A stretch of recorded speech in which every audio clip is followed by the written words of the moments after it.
ہے آتی، جو فوت ہوئے ہیں ان کی روحیں گھروں پہ آتی۔ یہ تو ہندوؤں کا عقیدہ ہے کہ جو لوگ طبعی موت نہیں مرے، ایکسیڈنٹ ہو گیا کسی کا، کوئی گر کر کے موت ہو گیا، اب ان کی روحیں بھٹک رہی، اب وہ کہاں جائیں؟ 15ویں شعبان آئے گی تو تمہارے گھر آئے گی، اب اسے کیا کرنا ہے؟ اس کو اب کیا کرنا ہے؟ آئیں گی تو ٹھیک ہے، آ رہی ہے، کون روک رہا ہے؟ باپ ہے، بھائی ہے، بہن ہے، آنے دو۔ نہیں، ابھی کچھ اور کرنا ہے، کھانے بناؤ، آپ کھانے بناؤ، سفرہ لگاؤ، دیگیں لگاؤ، طرح طرح کے کھانے لگاؤ، ابھی ان کو جو پسند ہے وہ کھانے بناؤ۔ سارے کھانے بنا کر کے رکھ دیے گئے، اور لے کون گیا؟ اب یہ سوال ہے، کون کھایا؟ اس کا کچھ نہیں دیکھنا، وہ سب مولوی حضرات لے کے چلے گئے۔ میرے بھائی یہ سب کیا ہے؟ اسلام اسی کا نام ہے، کچھ بچا اسلام؟ اور آپ اسلام کے نام پہ انجام دے، تو آپ کو مانگنا ہے، کھانا ہے، کھاؤ۔ اسلام سے کیوں جوڑ رہے ہو؟ اسلام کا نام کیوں بدنام کر رہے ہو؟ اسی لیے صحابہ کرام رضی اللہ عنہم نے قربانیاں دی تھی، اسی لیے اپنی جان کو نچھاور کی تھی، اسی لیے حبشہ چلے گئے تھے، اسی لیے مکہ سے مدینہ چلے گئے تھے، اسی لیے صحابہ کرام نے قربانیاں اسی کام کے لیے۔ یہی سب بچا ہے کہ آپ کو کچھ انجام دینا، اسلام سے جوڑ دو، روحیں گھر واپس آتی؟ کوئی نہیں آتی، نہ کوئی جاتا ہوتا، کہیں نہیں۔ ان الابرار لفی نعیم وان الفجار لفی سجین۔ نیک لوگوں کی روحیں اللہ کہاں رکھتے؟ علیین میں، اور جو برے لوگ ہیں ان کی سجین میں۔ اب اپنے حساب سے آپ لے کے آ رہے ہو تو پردے لائیے، لیکن یہ 15ویں شعبان کی رات میں کوئی روحیں وہ نہیں آتی ہیں، یہ فیک ہے، یہ غیروں کا عقیدہ ہے، روحیں نہیں آتی۔ اگر روحیں آتی تو ایک حدیث آپ سن لیجئے، جابر بن عبداللہ رضی اللہ تعالیٰ عنہ کے والد شہید ہو گئے، مارکا میں شہید ہوئے۔ شہیدوں کو اللہ رب العالمین ایک چھوٹ دیتا ہے۔ کیا چھوٹ ہے؟ کہ میں آپ کو ایک چھوٹ دیتا ہوں، مانگنا ہے جو مانگو، کن سے؟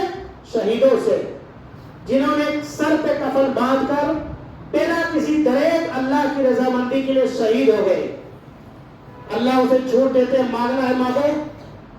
کیا بولتے شہید لوگ؟ اللہ ایک موقع اور دے دے، میں اسلام کے لیے اپنی جان کو پھر سے لگاؤں گا، اسلام کی سربلندی کے لیے، اسلام کو آگے بڑھانے کے ایک موقع اور دے دے۔ اللہ رب العالمین بولتے نہیں۔ دنیا کے اندر ایک بادشاہ کہے کہ رعایا سے جو بھی مانگنا ہے آپ مانگو، میں دینے کے لیے تیار ہوں۔ اب وہ بندہ اگر مانگ رہے کہ راجہ صاحب اپنی گدی چھوڑ دو، ہمیں گدی پہ بیٹھنا ہے، تو گدی دے گا؟ ایسا نہیں ہے کہ کوئی کہے کہ مانگنا ہے جو مانگو، اور وہ انسان ایسی چیز مانگ لے، کیونکہ رول کے خلاف آپ نے کام کیا۔ ہم نے آپ کو پیسے ہیرے جواہرات کے لیے کہا، ہم نے گوشت مچھلی کے لیے آپ کو کہا ہے، گدی مانگنے کے لیے تھوڑے کہا۔ تو اللہ تبارک و تعالیٰ اگر کہہ بھی دے کہ جو مانگنا ہے آپ کو مانگو، کوئی کہہ دے کہ ہمیں آپ فرشتہ بنا دو، نبی بنا دو، اللہ بنائیں گے؟ جو ناممکن چیز ہے، تو میرے بھائیو یہ ناممکن چیز ہے کہ روحیں گھروں پہ نہیں آتی ہیں، یہ مسئلہ کسی اور کا ہے، میں ابھی بتاتا ہوں۔ اسی طریقے سے ایک 8ویں مروجہ بدعت میں سے ہے گولہ بارود کا جلانا، یہ بھی غیروں کا نشان، غیروں کا طریقہ ہے۔ آج کل مسلمان حضرات بھی اپنے شادیوں میں کام انجام دیتے ہیں۔ ایک 9ویں بدعت ہے حلوہ خوری، میٹھی چیزوں کا کھانا، اور تمام گھروں میں بنے گا۔